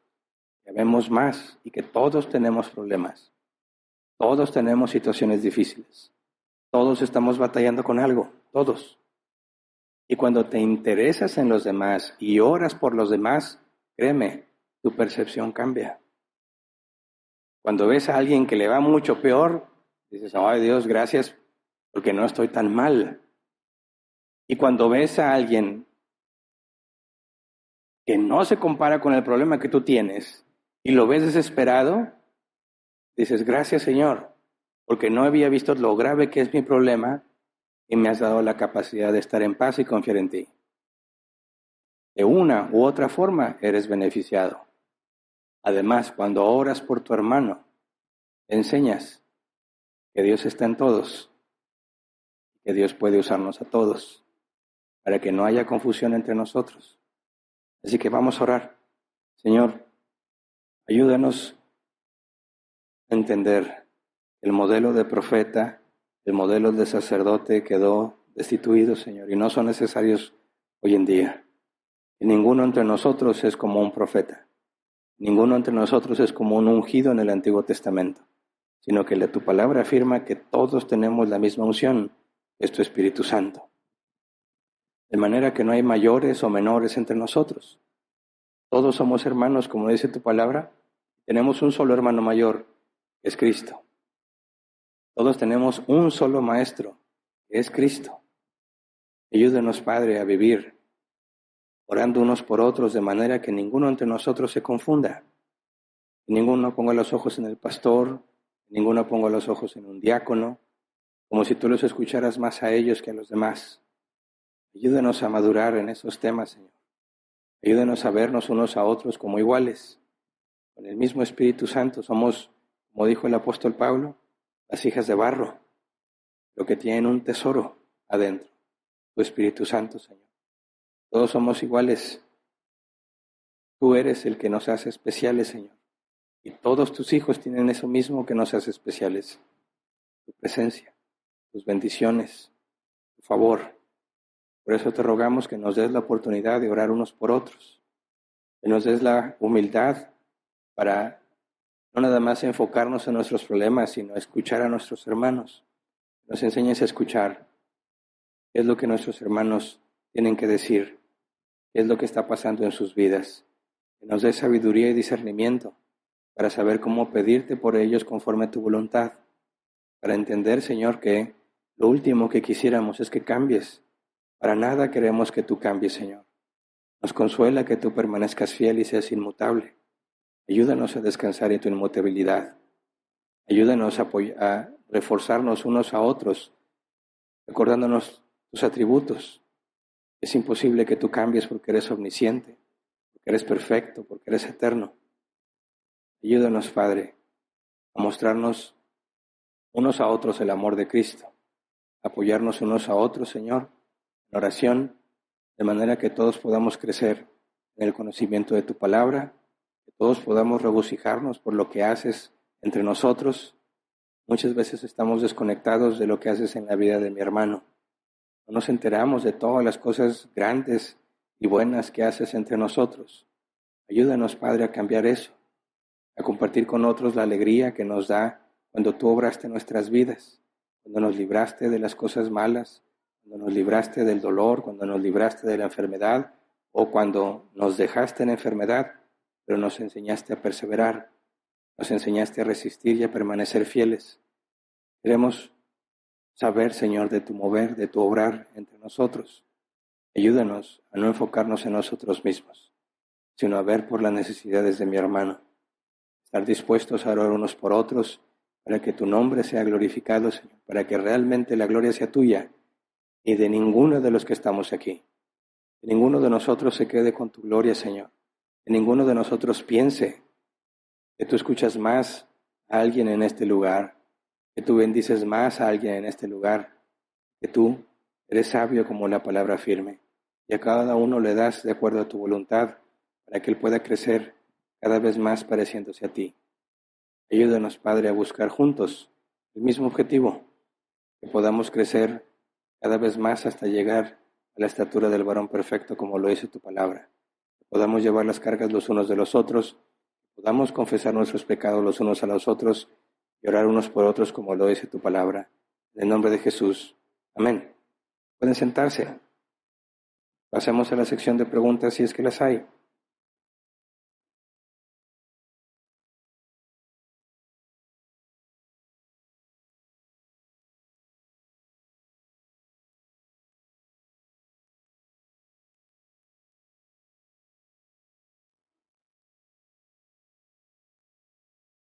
Bien, si hay preguntas, trataremos de responderlas en 15 minutos, lo que se alcance. Si la pregunta no tiene que ver con el tema, la dejamos al final, y si hay tiempo trataré de responderla.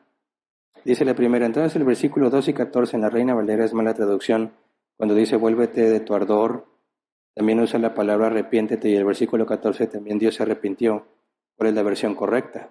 Mira, no hay ninguna traducción que podamos decir que es 100% correcta, ninguna, porque el simple hecho de traducir de un idioma a otro genera pérdida, y eso es inevitable.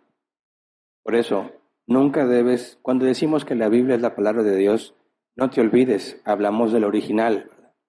No decimos la Reina Valera 60 es la palabra de Dios, la NBI es la palabra de Dios, traducción lenguaje actual es la palabra de Dios. Cuando lo decimos, hacemos referencia a qué tan fiables y fieles son con respecto al original. La palabra inspirada por Dios es la original. Cuando tú lees un manuscrito, aunque lo leas en el griego antiguo o en hebreo antiguo, siguen siendo variantes, copistas o de traducciones que pueden contener pérdida a la hora que se traduce. Por eso tenemos que tener muy en claro, cuando tú encuentras que la Reina Valera 60 dice arrepiéntete, dices, para empezar, es imposible que Dios se arrepienta, ¿verdad? Entonces, hay que ponernos en los zapatos de los traductores. Es una tarea muy difícil tratar de permanecer fiel al original que estás traduciendo y cambiarlo a un idioma y que sea exactamente como lo dice, no se puede. Entonces, se aproximan lo más posible.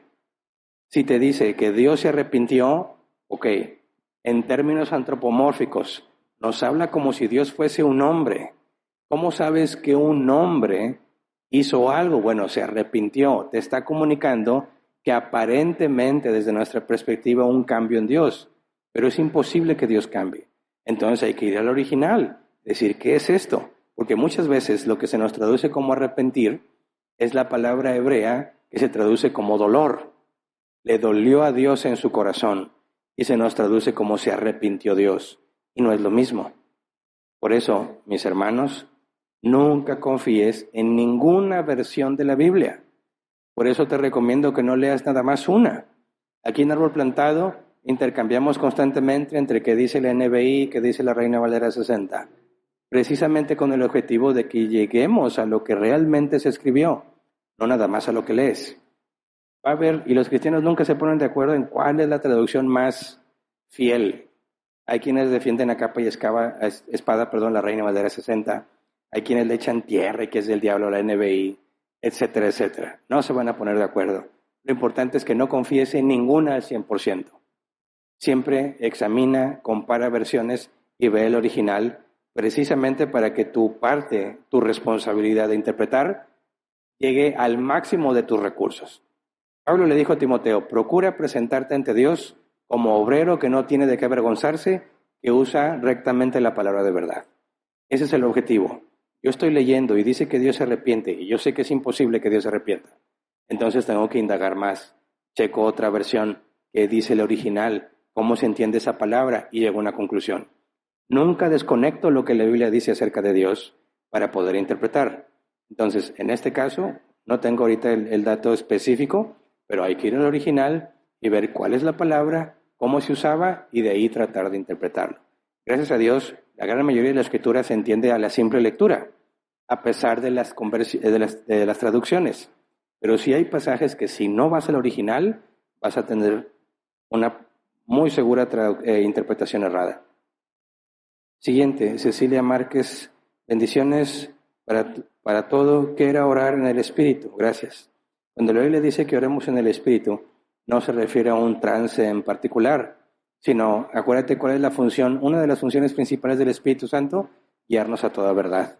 Orar en el Espíritu, es decir, guiados en lo que es correcto, en lo que el Espíritu Santo nos guía a hacer, no en mis deseos, en mis anhelos o en mi circunstancia, sino según lo que el Espíritu quiere. Entonces, si el Espíritu nos guía a toda verdad y sabemos que su palabra es verdad, orar en el Espíritu hace referencia a orar de acuerdo a la voluntad de Dios, a lo que claramente está expresado que Dios ha dicho que es bueno y agradable para Él. No es un trance, no es que el Espíritu Santo se posesione de ti y tú empiezas a orar sin control, como tristemente me enseñaron a mí. No, hace referencia a orar en lo que sabemos que es verdad, conforme a lo que el Espíritu Santo quiere. Siguiente, dice, ¿es pecado no interceder por tu familiar cercano que está alejado de Dios y en pecado? ¿Lo mismo aplica para tus hijos? No. Fíjate, cuando Jesús envió a los 12 y luego envió a los 50, les dice la misma instrucción. Vayan a las aldeas, si los reciben, entren a sus casas, traen a los enfermos, etcétera, etcétera.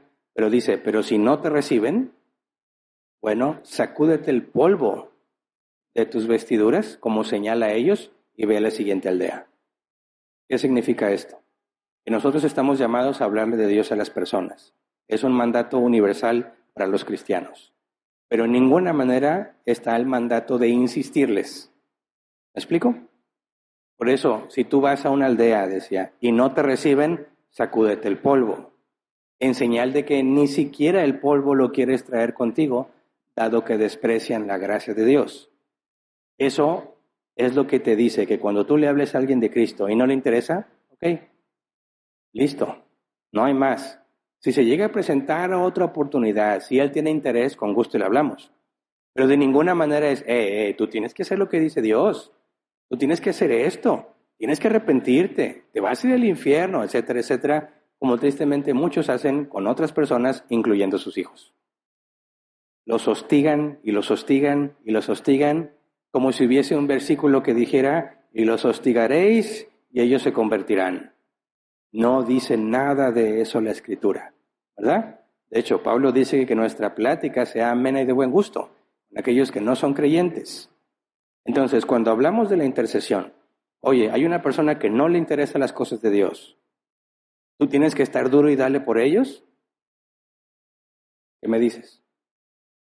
Hey, son mis hijos, yo los amo, son mi responsabilidad. Yo no voy a estar diciendo a Dios, conviértelos, hoy sí, Señor, ya, hoy sí, ya, Señor, conviértelos. No, eso sería muy ignorante de mi parte. Más bien es, Señor, como yo no sé qué vas a hacer con ellos. Quizás yo me muera y todavía no voy a saber qué es lo que quieres con ellos. Si yo le pido por mis hijos, que Señor, en tu misericordia, enséñales a madurar. No les dejes hacer lo que ellos quieren. Si ellos piensan que se van a salir con la suya, no los dejes. Enséñalos el beneficio de obedecer. Enséñales el fruto de la responsabilidad. ¿Estoy intercediendo por ellos? Sí.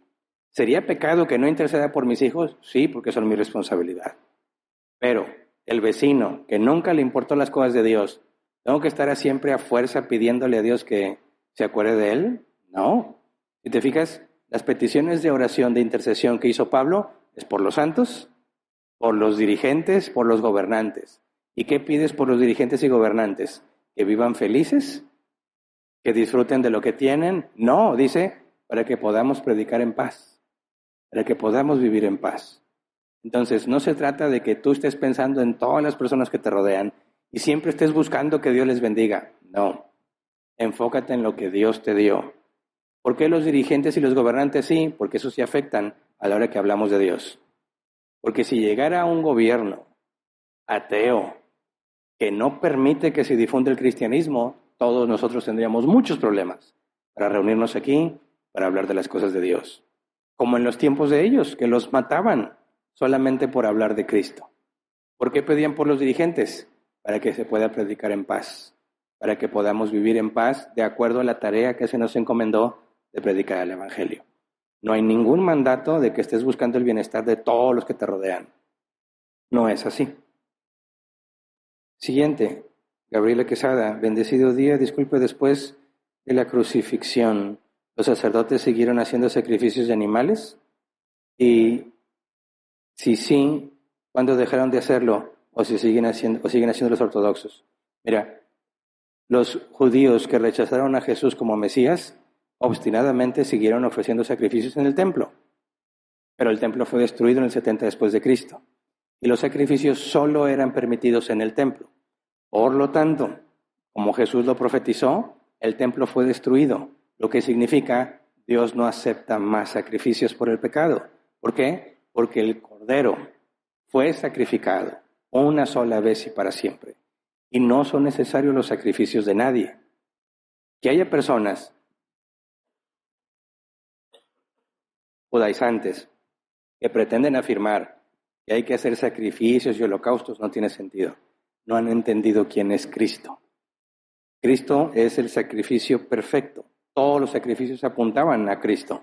Y cuando Cristo se entrega a sí mismo, como sumo sacerdote, no con sangre de animales, sino con la suya propia, no es necesario nunca más ningún sacrificio. Prueba de eso es que Dios permitió que el templo fuese destruido y que los sacrificios cesaran. Hasta el día de hoy es imposible hacer sacrificios de acuerdo a la ley de Moisés. Siguiente, ¿es bíblico la imposición de manos hoy en día? Depende para qué la quieres usar. Cuando se establece el nombramiento de diáconos, se habla de imposición de manos. Cuando se habla de nombramiento de ancianos, se habla de imposición de manos. De hecho, Pablo le advierte a Timoteo, si no me equivoco, que no imponga las manos a la ligera. Pero cuando hablas de orar, no hay nada que indique que al orar por otra persona tengas que poner las manos encima. No hay instrucción bíblica al respecto. Así que es un tema de adiáfora, ¿verdad? La Biblia no lo prohíbe y no lo ordena. Si tú al orar por alguien quieres ponerle la mano, no hay nada en la Biblia que te lo prohíba, ni nada que te lo ordene. Queda a tu criterio, pero hay que tener mucho cuidado. Si tú eres un hombre y oras por una mujer, no le estés poniendo las manos encima. Te vas a meter en problemas, ¿verdad? Si es una mujer orando por mujer, un hombre orando por hombre, gracias. Bueno, ya queda de ustedes, ¿verdad? Que si tiene sentido o no. Yo, en lo personal, evito tocar a alguien cuando oro por él. Si le tengo mucha confianza, a lo mejor le pongo la mano como amigo, ¿verdad? Lo abrazo, le pongo la mano en el hombro. Pero yo nunca te voy a poner la mano en la cabeza, en la frente o así, recibe, no. No tiene ningún sentido bíblico hacer eso. No es ni siquiera es lo que yo estoy diciendo, mucho menos es lo que esté haciendo con mis manos. Es Dios quien decide si se cumple o no se cumple lo que le pido, si era su voluntad o no. Entonces, no podemos ser estrictos en que no puedes poner la mano a nadie, porque la Biblia no lo prohíbe. Pero sé muy sabio a la hora de que hagas eso para no generar confusión. Cuando estés hablando con nuevos creyentes o personas que no conocen de Dios que te piden oración, ten mucho cuidado de no desviarlos, pensando en que tienes que poner la mano, porque van a pensar que así como tú oraste, así se debe de orar. Por eso, cuando hay personas que no conocen bien de Dios o no conocen en absoluto a Dios, te recomiendo que no caigas en ninguna de las prácticas que los haga pensar que eso es necesario para que la oración funcione. Yo siempre aclaro, y a muchos no les gusta, pero lo aclaro. Cuando un incrédulo quiere que ore por él, o alguien que no conozco de su doctrina, que sé que no es la misma, quiere que yo ore por él, siempre le pregunto, ¿qué esperas que pase? ¿Estás dispuesto a que Dios te diga que no? Yo no puedo asegurarte que lo que voy a pedir va a cumplirse. Eso queda a criterio de Dios. Como quiera, ¿quieres que ore por ti? Y hay quienes me han dicho, no, pues entonces no. Bueno, mejor para mí. No en el sentido de que voy a gastar saliva al orar, sino que yo no voy a ser un medio para que él se confunda, pensando en que hay un poder en la oración o que hay un poder en mí como persona. Si no está dispuesto siquiera a aceptar un no de parte de Dios, ¿para qué oraría por él? ¿Me explico? Cuando oras le pides a Dios que haga su voluntad. Entonces cuando la persona ni siquiera está interesada en la voluntad de Dios, sino que quiere conseguir lo que él quiere, y tú eres un medio que él cree para lograrlo, lo mejor es que no participes. Por eso tienes que aclarar qué es lo que estás buscando para saber cómo vas a orar. Siguiente. Juan dice, buenas tardes, pastor. La oración es vista como un acto de comunión con Dios y cualquier creyente puede acercarse a él en oración. Sin embargo, ¿la justicia del que ora puede influir en la efectividad de la oración? No. Porque si tú pensaras en Judas Iscariote, el que traicionó a Jesús, ¿qué habría en él que haría que los endemoniados fueran liberados, que los muertos fuesen resucitados, que los enfermos fueran sanados? No había nada en Judas meritorio para ese tipo de cosas. Sin embargo, Judas estuvo en el grupo de los 12, que Jesús envió a sanar enfermos, a resucitar muertos, a echar fuera demonios. Y por la Escritura no hay nada que indique que Judas no fue usado por Dios. Así que si Judas es usado en cosas que ni tú ni yo hemos hecho en toda la vida, y la condición de Judas, sabiendo que estaba profetizado que él era el que había nacido para perderse, y que él era el traidor, de ninguna manera podemos decir que mi santidad o mi justicia delante de Dios influye en lo que Dios va a hacer. De hecho, es al contrario. Ninguno somos perfectos. Y si Dios me usa al orar por alguien para cumplir su voluntad, te puedo asegurar que no fue debido a mí, sino a pesar de mí. Y ese es el enfoque bíblico correcto. Cuando Dios escucha nuestras oraciones y nos usó como un medio, no fue gracias a nosotros, sino a pesar de nosotros. Porque nuestro pecado es grande a los ojos de Dios. Si Él es perfecto, cualquier mancha es reconocible y detestable para Él. Y nosotros no somos perfectos en nuestro accionar. Fuimos declarados justos, pero no es una justicia práctica todavía. Entonces, mi justicia no puede determinar, favorecer o impedir el mover de Dios. Es a pesar de mí que Dios hace las cosas. Y se acabó el tiempo, ¿verdad? Bien. Ok, quedaron 2 preguntas pendientes. Espero que en el próximo tema se puedan aclarar también. Aunque no llegue el tema de preguntas, sino que con el desarrollo del tema se puedan aclarar. Y es todo. ¿Hay avisos en línea? ¿Sí? Ok. Perfecto. Mesa del Señor. Tenemos este próximo sábado 5 de abril celebrar uno de los sacramentos bíblicos, uno de los 2 que tenemos como mandato de parte de Jesús. Esto lo hacemos solos con los que son miembros de la iglesia. Entonces no se les olvide, miembros, hay que obedecer en esta parte. Nos vemos el sábado 5 de abril a las 7:30 p.m. Y recuerda que cuando llegas, pues hay que registrar tu asistencia. Y es todo, ¿verdad? Para en línea. Bien. Muy bien, pues bueno, cuídense. Las enfermedades de la garganta e infecciones andan a todo lo que da. La semana pasada les dije, no, pues ya voy saliendo, pues volví a caer esta semana. Inyecciones y pastillas y jarabe. Y no soy el único, ¿verdad? Hay más personas. Gracias a Dios ya estoy saliendo otra vez. Espero esta semana no volver a meterme. Por eso de repente me da tos. Pero gracias a Dios no me atacó mucho. Cuídense, hermanos, descansen, protéjanse. Dicen que ahorita es muy bueno traer cubrebocas otra vez. Yo sé que con el calorón es muy difícil traer cubrebocas, pero considéralo. Lo bueno es que agarramos defensas, como dicen, ¿verdad? Ya estoy bien defendido yo con todo lo que me ha dado. Espero que no me lleguen cosas nuevas. Cuidémonos todos y recuerden que este es Día del Señor. No nada más es la reunión, ¿verdad? El resto del día, úsalo sabiamente para hacer cosas que a Dios le agradan. Pásalo con tu familia, pásalo con tus hermanos en Cristo. No tomes este día como un día común y corriente. Es un día especial, uno de cada 7, que reservamos para Dios y para las cosas que le agradan. Claro que toda la semana tenemos que hacer lo que le agrada, pero en este día que no trabajamos y no hacemos esas cosas, podemos hacer cosas que otros días no podemos y hay que aprovecharlo con sabiduría. Así que eso es todo. Mis hermanos, nos vemos si Dios quiere la próxima semana.